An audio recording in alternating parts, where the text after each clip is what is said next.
саламатсыңарбы балдар? Адаттагыдай эле биз биология предмети боюнча лабораториялык практикалык сабагыбызды баштайбыз. Биз бүгүн ошол генетика илими жана генетикалык маселелер тууралуу билип кетмекчибиз. Биз буга чейин эсиңерде болсо балдар, буга чейинки сабактан биз Менделдин генетика илиминдеги салымы жана анын биринчи, экинчи законун билгенбиз. Ал эми бүгүнкү сабакта ушул Менделдин дагы бир генетикадагы салымын билип кетмекчибиз. Башкача айтканда, бүгүнкү сабакта биз Менделдин дигбриттик аргындаштыруусун билип кетмекчибиз. Анда сабагыбызды баштайлы. Биз өткөндө балдар тукум куучулук организмдин тукум куучулук программасын билип кеткенбиз. Ошону дагы бир жолу эсибизге түшүрүп кетеличи. Жандуунун бирден бир белгиси балдар бул тукум куучулук. Бул организмдин өз белгилерин жана өнүгүү өзгөчөлүктөрүн сактап жана муундан муунга, башкача айтканда тукумга берүү жөндөмдүүлүгү десек болот. Мына ушул касиеттин болушу менен ар бир түрдүн организми белгилүү тукум куучулук маалыматты сактап, аныктап келет бүгүнкү күнгө чейин. Тукум куучулук белгилердин берилиши бул биз билгендей эле көбөйүүнүн натыйжасында ишке ашат. Ал эми организмдин тукум куучулук программасы биз баарыбыз жакшы билебиз, тукум куучулук маалымат клетканын ядросунда, ошо тукум куучулук маалыматты алып жүрүүчү катары хромосомада жайгашат. Хромосомада ДНК болгондуктан ДНКнын бир участогу ген болуп саналат. Ошентип бизде тукум куучулук программа ишке ашат. Жана биологдун натыйжасында организм куралып, өнүгүп, өсүп турат. Андан сырткары бүгүнкү сабакта ген деген түшүнүктү билип кетеличи балдар. Ген бул тукум куучулук фактору, тукум куучулуктун бирдиги ген болуп саналат. Ар кандай ал кандайдыр бир эң жөнөкөй белгинин калыптанышында башкы милдетти аткарып, татаал түзүлүштөгү организмдерде хромосомалардын курамына кирет. Жыныстык көбөйдө туубаса белгилердин кийинки бир нече муундарга өзгөрбөй берилишин тукум куучулуктун мыйзам ченемин 1865 жылы ушул чех окумуштуусу Грегор Мендель ачкан. Жана 1909 жылы даниялык илимпоз Йоганнесов аны ген деп атаган экен. 1953 жылы Крик жана Отсон жана Крик деген окумуштуулар ошо ДНКнын түзүлүшүн жана анын касиеттерин изилдеп, ДНКнын моделин аныктап, ошо ДНКнын бир кайсы участогу ген экендигин аныктап кеткен. Ошентип биз балдар бүгүнкү сабакта ушуларды колдонуп азыр маселештейбиз. Организмдердин тукум куучулук белгилери генотип жана фенотип деген негизги терминдерди билип кеткенбиз балдар буга чейин. Генотип бул организмдердин гендеринин жийиндиси боло турган болсо, ал эми фенотип бул организмдердин жекече өртүсүндө көрүнгөн ички жана тышкы белгилеринин жийиндиси болуп саналат.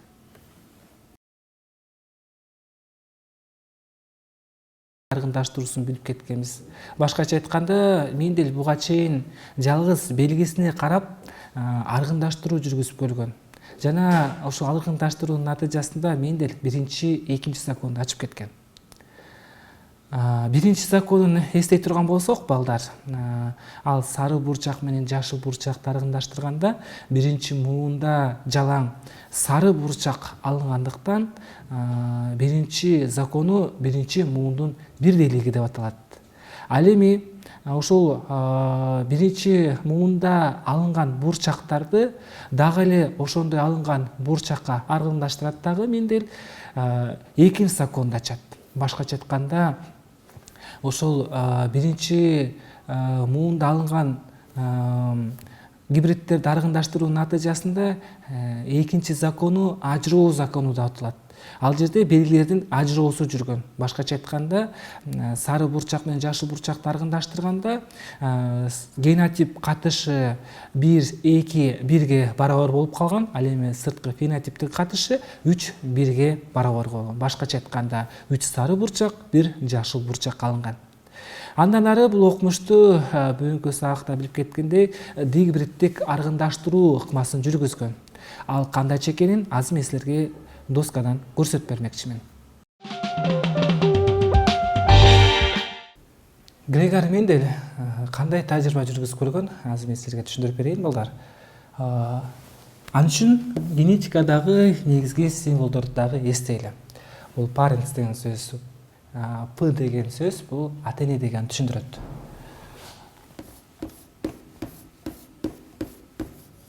Мендель 3-үнчү законун ачып атканда төмөндөгүдөй тажрыйба жүргүзүп көргөн. Ал 2 белгиге караган. Дигибриттик аргындаштыруу деген сөз бул 2 белгисине карап аргындаштырган. Сары жылмакай бурчак менен, бул сары жылмакай бурчак менен, X деген бул аргындаштыруу деген сөз. Жашыл бодуракай бурчакты аргындаштырат. F1'de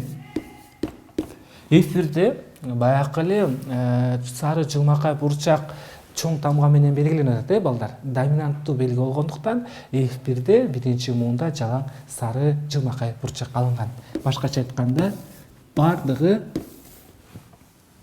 чоң А, кичинекей А, чоң Б, кичинекей Б, чоң А, кичинекей А, чоң Б, кичинекей Б деген белги пайда болот. Башкача айтканда, биринчи муунда жалаң сары жылмакай бурчак алынат.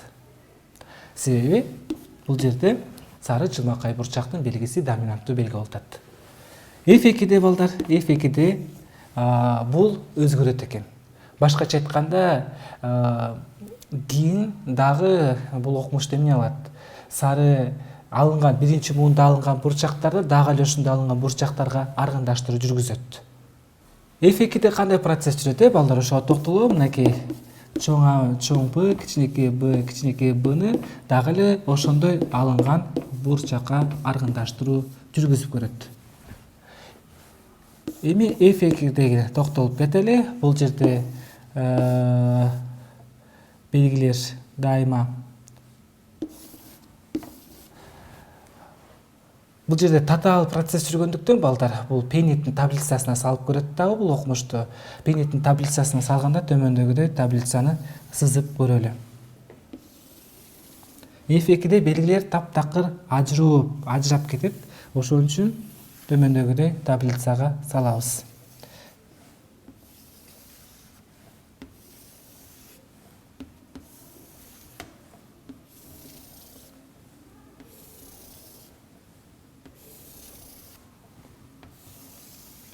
Мынакей Пенниттин торчосу деп коелу, Пенниттин таблицасы деп коелу. Бул жерге белгилерин жазалы.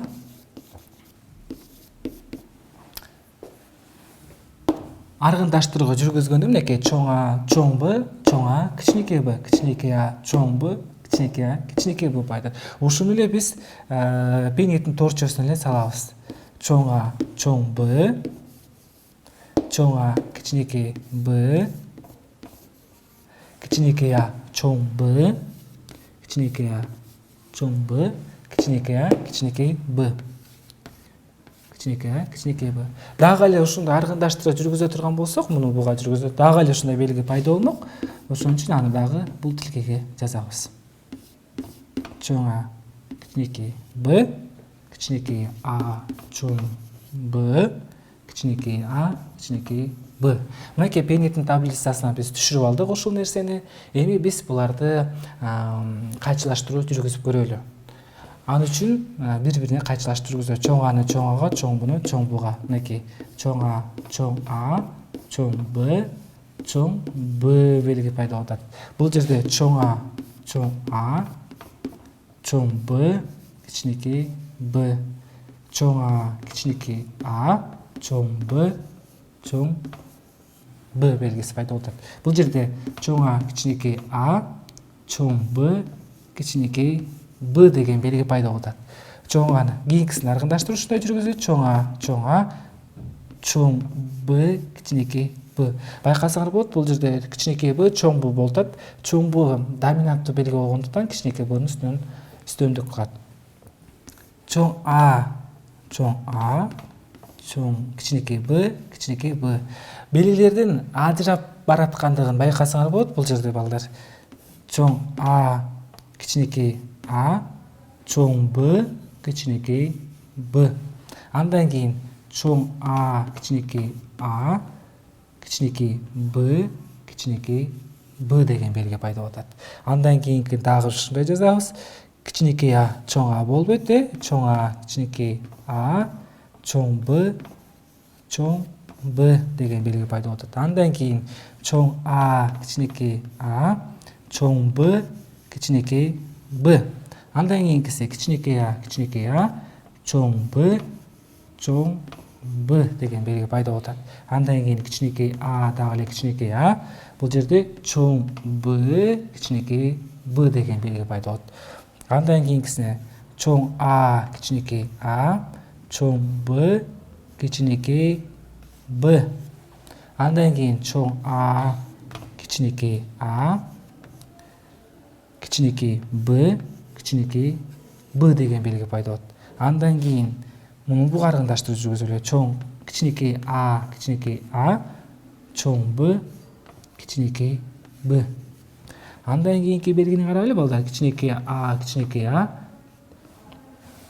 кичинекей б, кичинекей б деген белги пайда болду.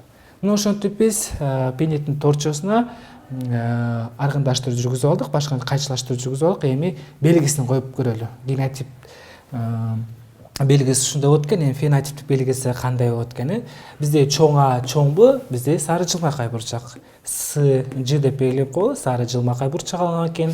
Экинчиде дагы сары жылмакай бурчак экен. Үчүнчүдө дагы сары жылмакай бурчак. Себеби биринчи тамгасы бизде доминанттуу белги болуп атат. Биринчи белгиси. Андан кийин дагы эле сары жылмакай бурчак алынып атат бул жерде.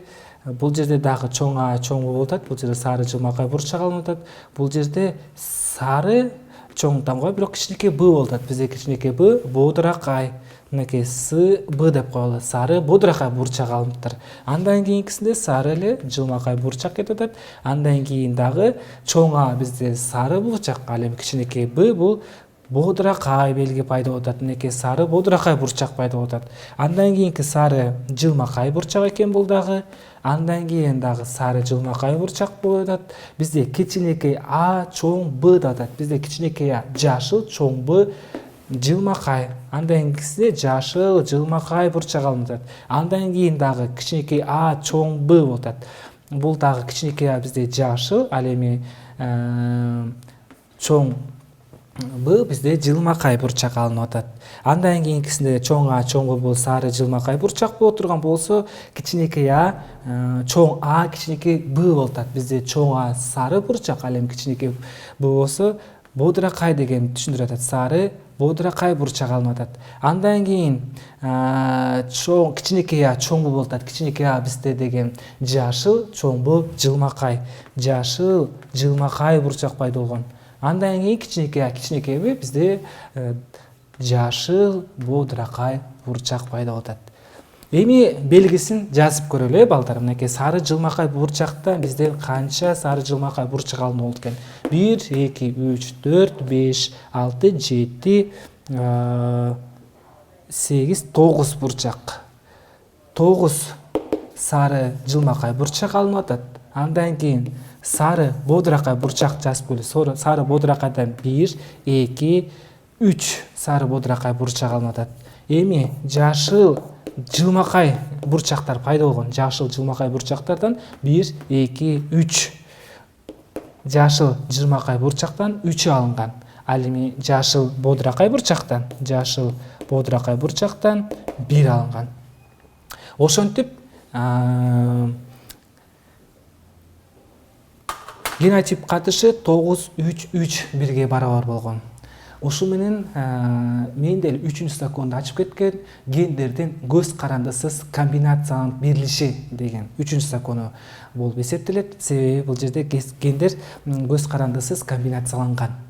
Ошонун натыйжасында Мендель 3 законун ачып кеткен. Ошентип балдар, бүгүнкү сабактан биз генетика илиминдеги Мендельдин 3 законун карап кеттик. Башкача айтканда, Мендельдин 3 законун дегбириттик аргындаштыруусун билип кеттик. Ушуну менен балдар, биздин биологияга бөлүнгөн убакыт соңуна келип жетти. Келерки сабактан дагы жолугушканча аман туруңуздар.